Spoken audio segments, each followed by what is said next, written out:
about to hear is true. The names have been changed to protect the innocent. Fatima Cigarettes, best of all king-size cigarettes, brings you Dragnet on both radio and television.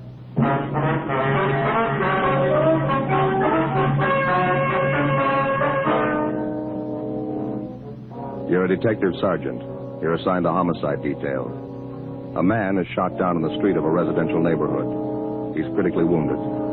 You don't know who the assailant is. You don't know where he is. Your job? Get him. Compare Fatima with any other king-size cigarette. Prove Fatima quality yourself. You'll find Fatima's length filters the smoke 85 millimeters for your protection. Fatima's length cools the smoke for your protection. You'll find Fatima's length gives you those extra puffs, 21% longer than standard cigarette size. And in Fatima, you get an extra mild and soothing smoke. Plus, the added protection of Fatima quality. Definitely the best quality in its class, but the same price as the cigarette you're now smoking. Buy Fatima in the bright sunny yellow pack.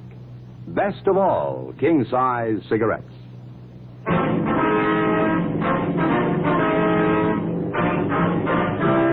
Dragnet, the documented drama of an actual crime. For the next 30 minutes, in cooperation with the Los Angeles Police Department, you will travel step by step on the side of the law through an actual case transcribed from official police files. From beginning to end, from crime to punishment, Dragnet is the story of your police force in action.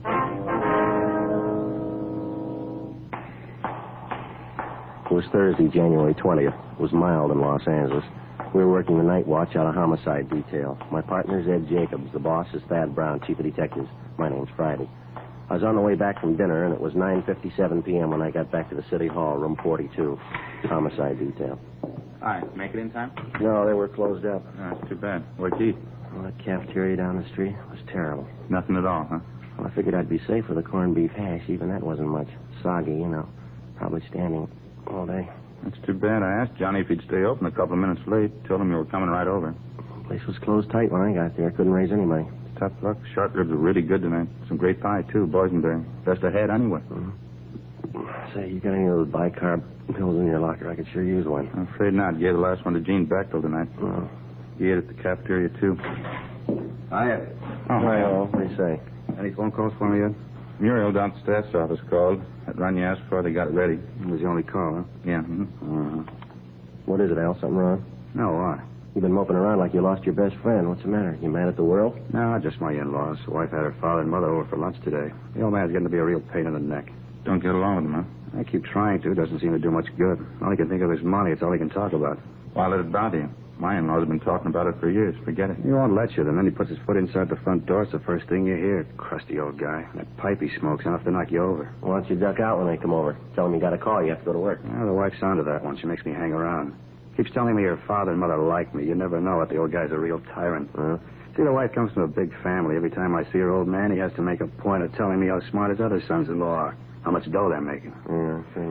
Yeah, same routine every time. One of his daughters married a carpenter. He's making $20 a day. One of them married a hod carrier. He's making $25 a day. Always ends up asking me how much I'm making. Why don't you tell him it's none of his business? I did today. That's what started the argument. I walked out. Crusty old guy. Yeah, well, I get it. Homicide, Friday. Yes, sir. Where? Would you repeat? Yes, sir, I have it. Fine, thank you. Yes, sir, right away. Shooting. Kirkman near Alpine. Let me grab my coat. No details? Man down on the sidewalk, apparently hurt bad. Neighbor said it was a family fight. Come on, we better hustle it out. Let's go. That's one good thing about this job. How do you mean? Trouble. You don't know what it is till you hear about other people's. Sergeant Al Shambra, Ed and I drove out to the scene of the shooting. Code 3, red light and siren. We located the victim lying on the sidewalk approximately 50 feet from the intersection of Kirkman Avenue and Alpine Street. He was a dark-haired man, looked to be in his early 40s, tan complexion, well-built. He'd been shot several times in the chest, once in the shoulder. He appeared to be unconscious. A handful of curious neighbors were standing by. One of them, a short, balding man, identified himself as Ernest Whitley. He said he was the victim's next-door neighbor. What's the man's name, Mr. Whitley? Wally Radford lives right next door to me. Been my neighbor for years. Where do you live? This apartment court right here. I live in the cottage next to the end one there, number 8. Wally lives in number 9. One right in the end there, facing us. See? Yeah, what do you know about the shooting, Mr. Whitley? Well, I didn't have anything to do with it. I was watching television with the wife. I heard the shots outside. You can ask the wife. She'll tell you. You heard the shots outside of Radford's cottage, is that right? Yeah, that's right. Where's the ambulance? Why don't they come? They've been notified. They're on their way. Well, who did the shooting, Whitley? Would you know that? Well, not for sure. We were watching television, like I said, when I heard the shots, wife and I. First I heard the shots, and then I heard somebody yell. I thought it was some high school kids in a hot rod or something. You know, horsing around outside. Wife told me to get up and take a look anyway, so I did. Uh-huh. On the way to the door, I heard another shot. Then somebody yelled out again like they were hurt. Must have been 6 or 7 shots anyway. Just as I opened the door, I saw Wally go running past. I didn't know what was coming off. He ran right out toward the street here. Weaving back and forth, looked like he'd had a couple of drinks. I didn't know what it was. You didn't see the actual shooting? You didn't see anyone with a gun? Well, no. The only one I saw was Wally. He ran right by me, holding his hands up to his chest. I yelled to him, but he didn't stop. I didn't know if he was drunk or what. When he got out here to the sidewalk, I saw him fall down. I went after him. It was terrible. Say, either one of you got a smoke? Yeah, sure. Look, I'm still shaking like a leaf. There you go. Swell. Thank you. On the light? Yeah, please. Thanks. You're welcome. Was Radford still conscious when you reached him, do you know? Just about, yeah. I don't know how many times he was shot. He was rolling around on the ground. Pain was terrible. The whole front of his shirt was all stained. I yelled to Mike Desmond, one of the other neighbors. He called you fellas. Did Radford say anything to you? How it happened? He kept moaning about the pain. Kind of made me sick. It was a relief when he passed out. Mm-hmm. Did he tell you how it happened? Yeah, his wife. I figured that was it when I saw what was wrong with him.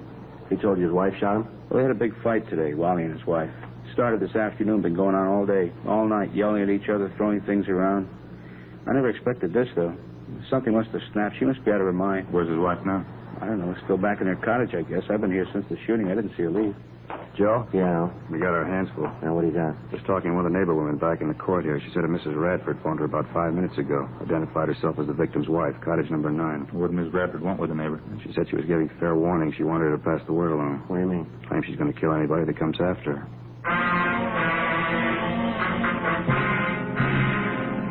10:28 p.m. The ambulance arrived, and the attendants administered first aid to the victim of the shooting, Wallace Radford. Before he was rushed to Georgia Street Receiving Hospital for further treatment, Radford regained consciousness long enough to confirm the fact that it was his wife who shot him. That was about all he could tell us before the sedatives took effect. The 2 officers and 2 of the radio cars which were standing by were detailed to keep the crowd away from the apartment court where the shooting took place, in particular Cottage 9, where the Radfords lived. The blinds were drawn in the house. There were no lights showing. We called the Radford cottage on the phone, but there was no answer. Al Shambra and Ed circled around and back for a closer look at the place. I continued interviewing the Radford's next-door neighbor, Ernest Whitley. I guess I should have known it'd come to this someday, the way they've been fighting lately, Wally and his wife. They've been doing nothing but wrangling, day in, day out. Well, you any idea where Mrs. Radford got the gun? She must have used Wally's, I guess. Don't know where else she'd get her hands on one. He keeps a gun in the house, does he? Yeah, as long as I've known him, he has. 38 automatic. I don't know the make, though. Do you happen to know if Mrs. Radford was used to handling a gun? No, typical woman. I remember Wally and Stella were over for cards one night. Stella, that's Mrs. Radford. Yeah. I don't know how it came up, but Wally and Stella started arguing about him keeping a gun in the house. Stella didn't like it a bit, said she was afraid of guns. Didn't even like to have him around. I'm surprised she even knew how to pull a trigger. You said the Radfords had a big fight today. What was it about? Do you happen to know? Same old thing, I guess. Stella was always accusing Wally of running around with other women, running around town drinking. As far as I know, it wasn't true. Matter of fact, it was just the opposite. If anybody was on the town, it was Stella. I happen to know at least one guy she was making eyes at. Oh, here's your friend. Hi, what's it look like? Not good. House is pitch dark. Can't hear anyone moving around inside. Won't be easy to get her out of there, Joe, the way the cottage is situated. Why, what's the problem? The rear of the house backs up against that hill there. Yeah. There's a small space between the end of the house and the hill. No back door, just windows. One of them's open a few inches. You mean the front door's the only way in the place, huh? No, there's a side door on the left of the house there, left-hand side. Yeah, it's a kitchen door, Sergeant. Leads right into the kitchen. Just like our place. All the cottages are laid out the The same. living room's just inside the front door, then, huh? Yeah, that's right. The bedroom's in the right rear, kitchen in the left rear. A small bathroom leading off the bedroom leads to the left. She won't come out peaceably. How about a tear gas shell? That ought to bring her out. Well, I don't know if we'll need it, Al. Might be a waste of time. Whitley here was just telling me Mrs. Radford isn't familiar with guns. You think she know how to reload the automatic, Whitley? No, sir. I'm pretty sure she wouldn't. I don't even know if Wally had another clip of shells around the house. Even if he did, Stella wouldn't know what to do with it. Well, how about the clip that's already in the gun? Good chance she's got a couple of shells left. She fired more than half a dozen of them, I know that. She must have gone crazy. There were at least 7 or 8 shots. Well, they're just about empty, the gun. How about it? You want to try rushing the place? It's cool. Okay with me. All right, you better stay out here for the time being, Mr. Whitley. Might be some shooting. You know you take any chances. Yes, sir, sure. Okay, Sergeant. I'll be right back here if you want me. Thank you very much. All right, let's try it. How you want to handle it? Why don't you and Al take the side door? I'll go in the front. You want to see if we can get a rise out of her first? Yeah. Might be she'll give it up without a fight. I'll call out to her a couple of times first. If there's no answer, we'll rush the place. Okay. Now, let's make it all together, huh? Just wait for a signal. I'll call it out. All right. Okay. That's it. Side door just behind the shrub over there. Gives a little time to get around her, huh? Yeah, now, when I call out the rush, make it fast. It's the only thing we got in our favor. We'll try and surprise you. Right. See you later. Be careful. Mrs. Radford? Miss Radford, can you hear me? Police officers, you've got your place surrounded. We want you to come out. Can you hear me, Miss Radford? We want you to come out. Miss Radford? All right, let's go. Hit the door.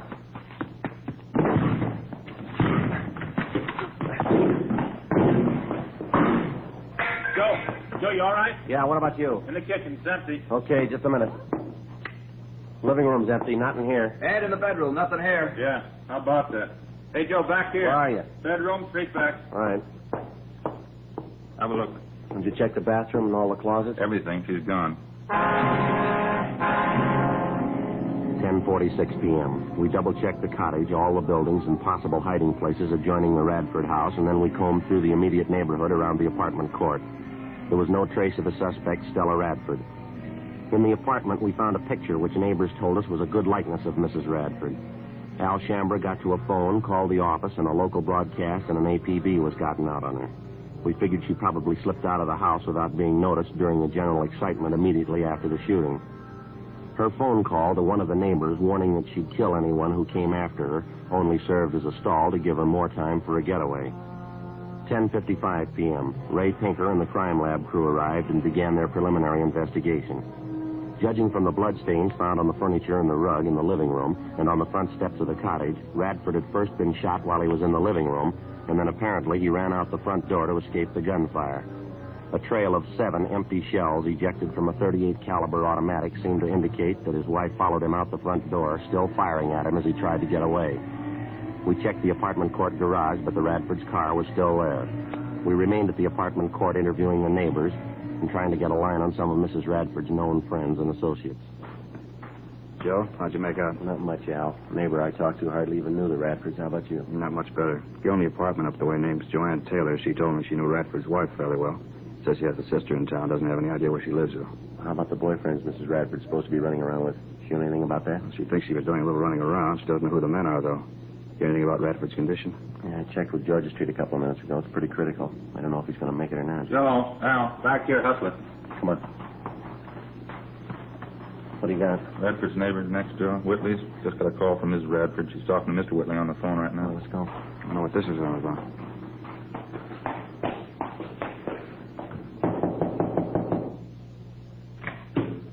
Oh, yeah, Sergeant. I was just going to run and get you. Do you have Mrs. Radford on the phone? I did, yeah. She hung up just before you came in. Wouldn't talk, though. Did she tell you where she is? No, she sure sounded funny. I think something snapped. She's a little crazy. What'd she say? Why'd she call you? Said she wanted to find out if her no-good husband was dead yet. That's all I could make out. The rest was just a lot of gibberish. She wouldn't give you any idea where she was phoning from? No, I asked her, but she just laughed at me. Might still have a chance to find out, though. Yeah, how's that? She's going to call me back. While Ed and I waited with Mr. Whitley in his apartment, Al Shambra got to another phone in one of the adjoining apartments, called our business office, and gave them the number of the Whitleys' telephone. He asked them to make arrangements as soon as possible to have all incoming calls at the Whitleys traced to their origin. Meantime, Ed and I were briefing Ernest Whitley as to what he should say if and when the suspect, Stella Radford, called him back. There was no phone extension in his apartment, so the only way we'd be able to monitor the conversation would be for Whitley to share the receiver with one of us. We waited. 11:30 p.m., 11:45, midnight, 12:15 a.m. Sergeant? All right, try and keep the receiver tilted so we can listen. Sure. Hope I got it straight. Okay. Hello? Ernie, this is Stella.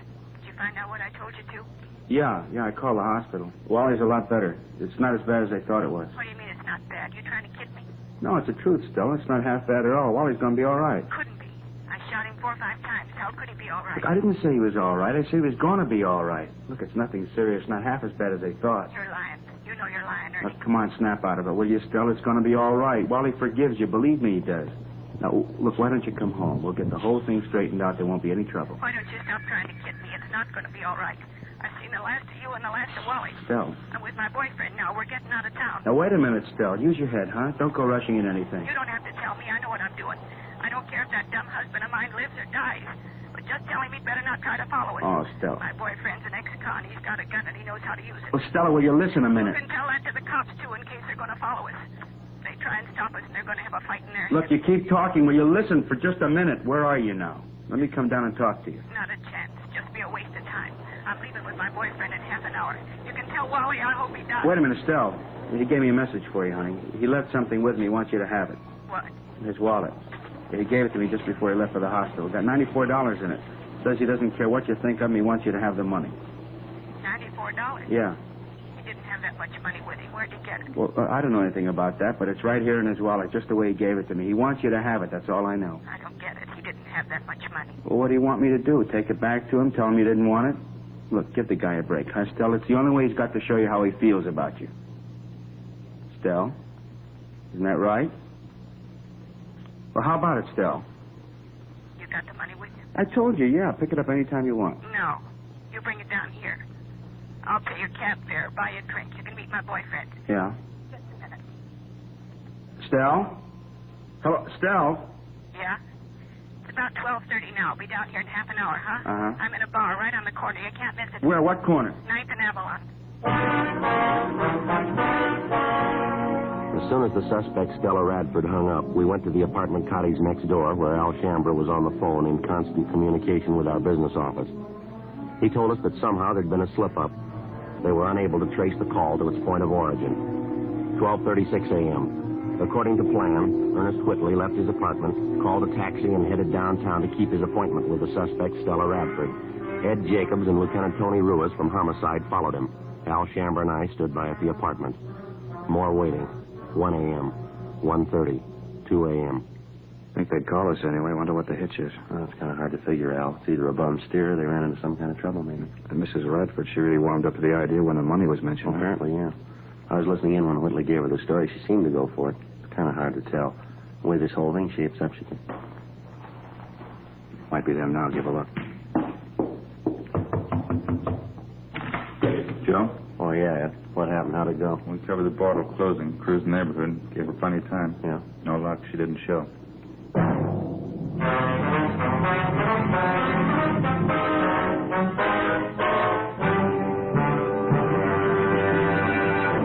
You are listening to Dragnet, authentic stories of your police force in action. Fatima, America's first largest-selling blended cigarette. Now king size.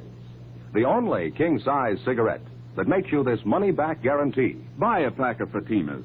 Enjoy Fatima quality, extra mildness, and superbly blended tobaccos. If you're not convinced Fatima is better than the king-size cigarette you're now smoking, just return the pack and the unsmoked Fatimas by August 1st, 1952, for your money back plus postage. Fatima, Box 37, New York 1. Buy Fatima. Compare them with any other king-size cigarette. 1. Fatima's length filters the smoke 85 millimeters for your protection. 2. Fatima's length cools the smoke for your protection. 3. Fatima's length gives you those extra puffs, 21% longer than standard cigarette size. And you get an extra mild and soothing smoke, plus the added protection of Fatima quality. Remember, more smokers now insist on Fatima quality than ever before. Buy Fatima. In Fatima, the difference is quality. Best of all, king-size cigarettes.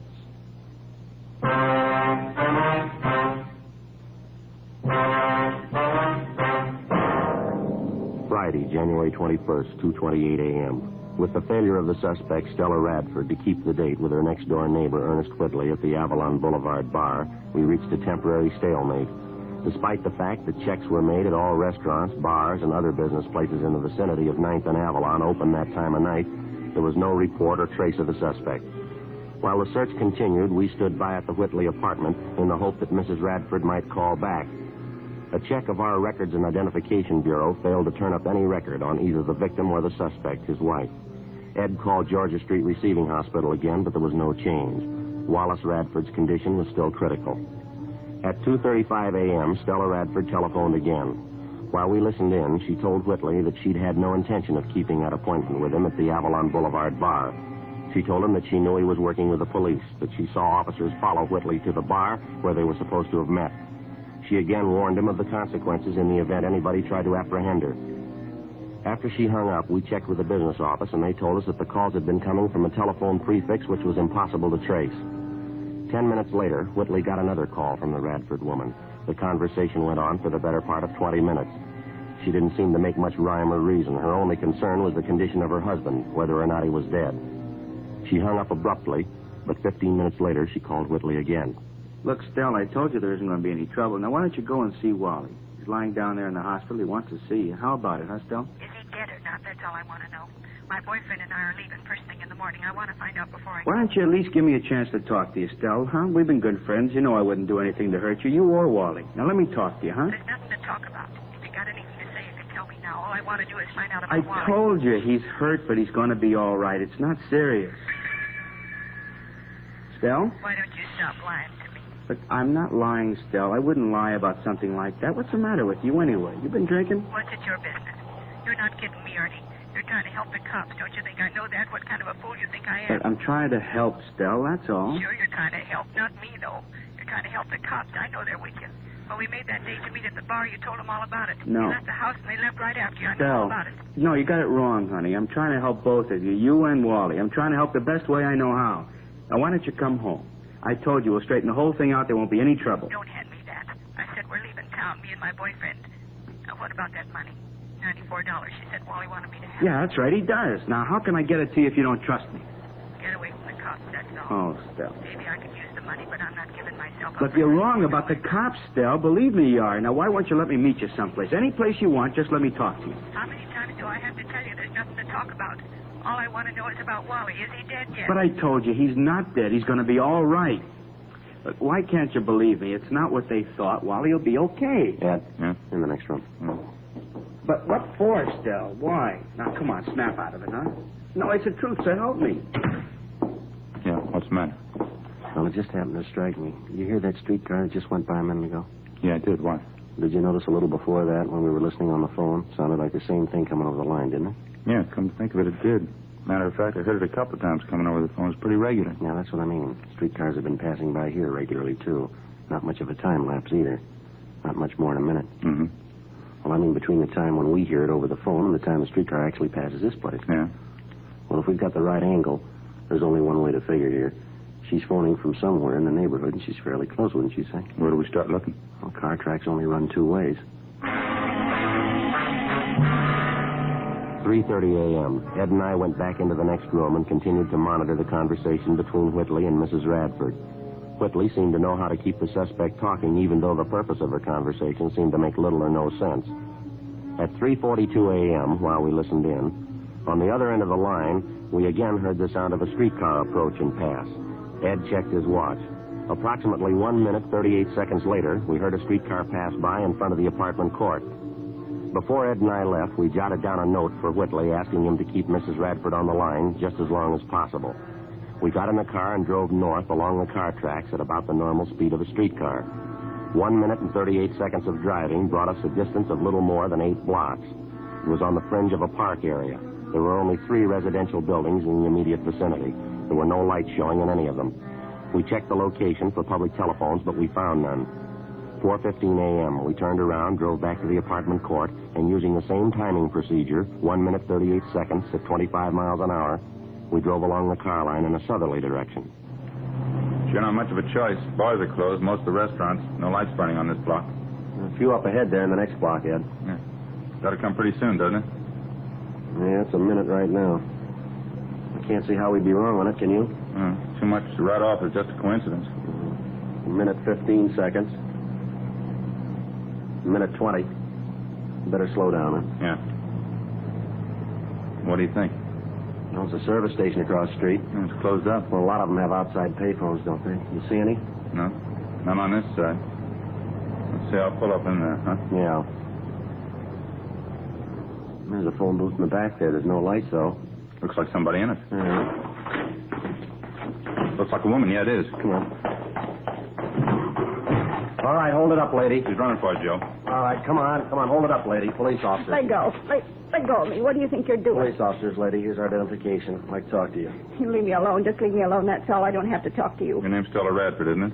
No, it isn't. That's your identification? Who sent you here? Who was it? Are you Stella Radford? You couldn't have found out. How'd you know I was here? It was Ernie, wasn't it? Him and his friends. He told you. No, ma'am. I don't see how you found me. Somebody had to tell you. You never could have found me. I don't see how I made any mistake. Yeah, that's right. Let's go, lady.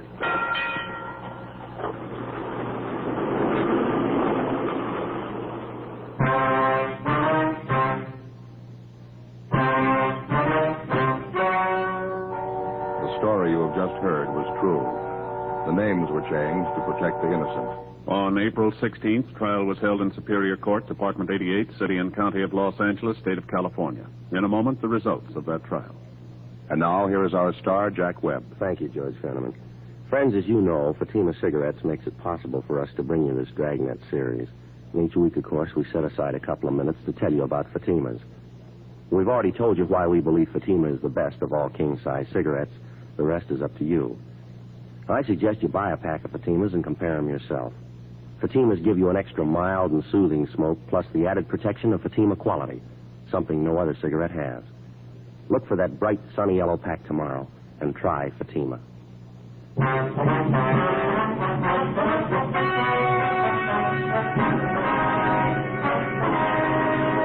The victim of the shooting, Wallace John Radford, recovered from his wounds and refused to press charges against his wife. However, she was tried in Superior Court and found guilty of Section 245 PC, assault with a deadly weapon. She was sentenced to the term prescribed by law. Assault with a deadly weapon is punishable by imprisonment in the state penitentiary for a term not less than 1 nor more than 10 years. Ladies and gentlemen, Mr. Joseph M. Kinnick, President of the California State Juvenile Officers Association. Thank you. The California State Juvenile Officers Association has asked me to present this award of merit to Jack Webb and to Dragnet for outstanding service to law enforcement in the authentic and sympathetic portrayal of the police officer in the field of delinquency control. Thank you very much, Mr. Kennick. And I'll be looking forward to meeting you again and the members of your association at your annual conference banquet tomorrow night here in Los Angeles.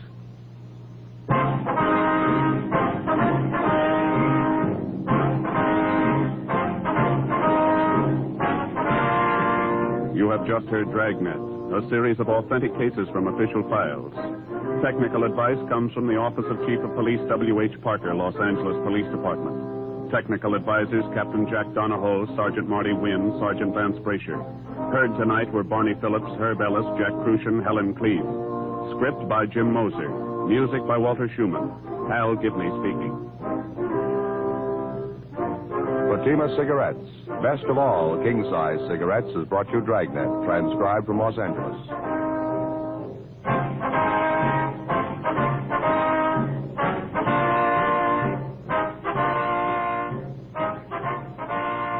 Ladies and gentlemen, nature plus the threat of man-made catastrophes make continuing help and constant preparedness necessary. The Red Cross binds these needs. Answer the Red Cross call with a generous contribution.